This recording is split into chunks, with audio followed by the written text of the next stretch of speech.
A woman named Rachel was driving through rural Texas on a long, lonely road trip. Her heart was heavy. She just left a funeral and was feeling gray, stripped of meaning. And at one point, exhausted, she pulled over on the side of the highway. She got out of the car just to stretch her legs, but when she turned around, she was stunned. Behind her was this enormous field, alive with purple lupine flowers stretching all the way to the horizon. It was the kind of beauty that stops you mid sentence, the kind you don't really plan for. And she sat down there right in the dust and started crying at first, just for her grief, for her loneliness. But after a while, the tears shifted. She started to laugh. It wasn't that her sadness disappeared, it's just that for a moment, the beauty of the world was just a little bit louder.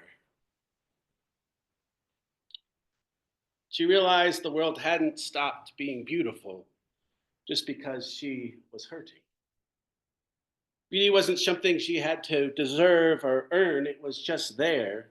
A field of wild purple flowers on a random stretch of road, still blooming, still offering itself. And later she would call that field her first glimpse of resurrection. Not because her life got magically easier, but because she remembered that even in the middle of pain, of grief, something else was still alive.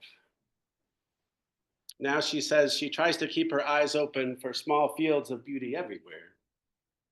Children's laugh, friend's hand, a night sky split open with stars. She says it keeps saving her over and over again.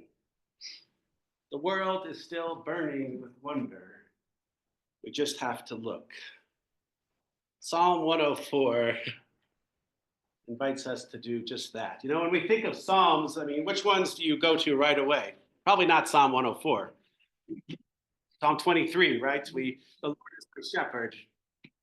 Or Psalm 46, God is our refuge and strength. Or Colorado, we love Psalm 121, I lift my eyes to the hills. But Psalm 104 actually deserves to stand alongside those. You know, in other traditions, it already is up there. In the Orthodox Church, it's read every night at Vespers, the start of a new day's worth of liturgy. In the Easter Vigil, as the first sparks of new life crack the tomb open and they read the creation story, Psalm 104 is the response every Easter Vigil. In Jewish liturgy, this is the psalm that's sung to greet the new moon. There's a German philosopher, Johann Herder. He once said, it's worth studying Hebrew for 10 years just so you could read Psalm 104 in the original. And yes, Bob Marley famously cites the 14th verse of this song to claim divine approval for cannabis. Different takes, same song. But Psalm 104 isn't just about the beauty of creation. It's a radical, stubborn, hopeful insistence that everything is connected.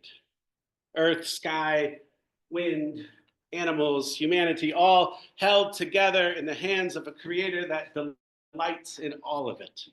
And it stands in such stark contrast to the world that we find ourselves in, right? We know all the facts. 2024 was the hottest year on record. The last 10 years have been the hottest 10 years ever. The smoke from the wildfires is kind of a fifth season now. The news cycles feed us a steady diet of fear, disaster, despair. But this morning, I don't want to offer a doomsday sermon about the environment, but I want to offer us a glimpse of something else, that grace still abounds. I experienced it firsthand, actually right before I started here. Before beginning my ministry, I had the privilege to go to Africa. And after climbing Mount Kilimanjaro, a feat that literally broke my body, but it was a glorious way, I spent some days at a safari in South Africa. And every morning we pile into an open air Land Rover just as the mist would be lifting off the savannah, and our guide would slow the Jeep to a crawl, and every day point out the intricate, often invisible symphony of life. Dung beetles, those little janitors of the world, they roll waste into perfect spheres, cleaning out the land and feeding the soil. Then other animals would eat the beetles because of what they ate and the way it was processed. When they had babies, they emitted an odor that kept predators from eating them. There's certain trees that emit a chemical signal that, when grazed upon, would warn nearby trees to produce a bitter sap to ward off predators. Tiny insects would find shelter inside those trees, their scent masking larger animals from predators. Really nothing was random. Everything had a role. Everything was woven together in this delicate, fierce, gracious web of belonging. And I remember sitting there, the morning sun just warming my shoulders, feeling this deep, almost tearful recognition. This is what God's creation is. This is the kingdom we're invited to notice. This is the grace that's still holding us even when it feels like the world is falling apart. You see, Psalm 104 is not naive.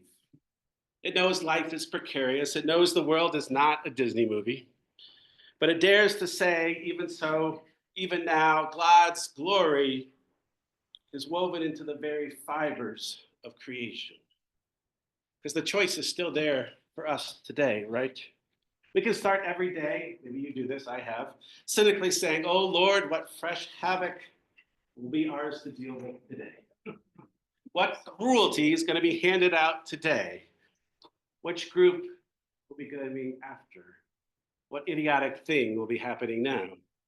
Or we could start with wonder, oh Lord, how manifold are your works.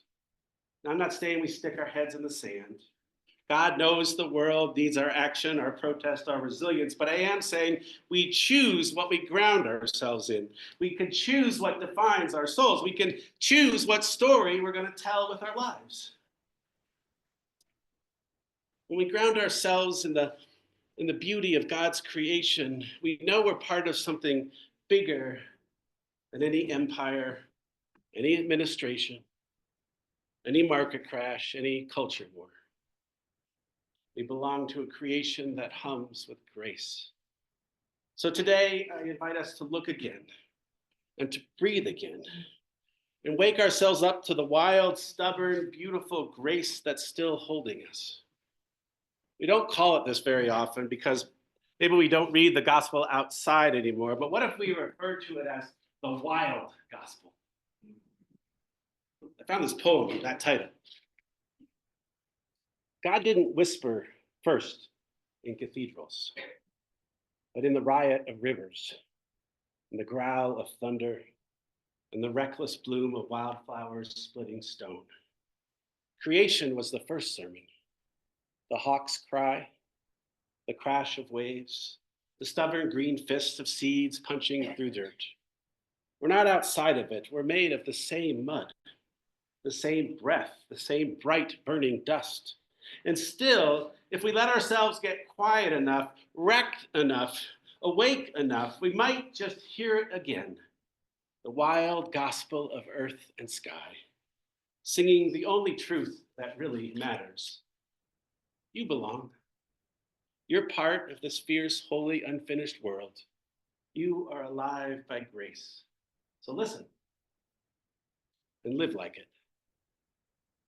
And when you do, may you find yourself not overwhelmed by despair, but rather overwhelmed by wonder. Because God isn't done creating, and neither are we. Amen.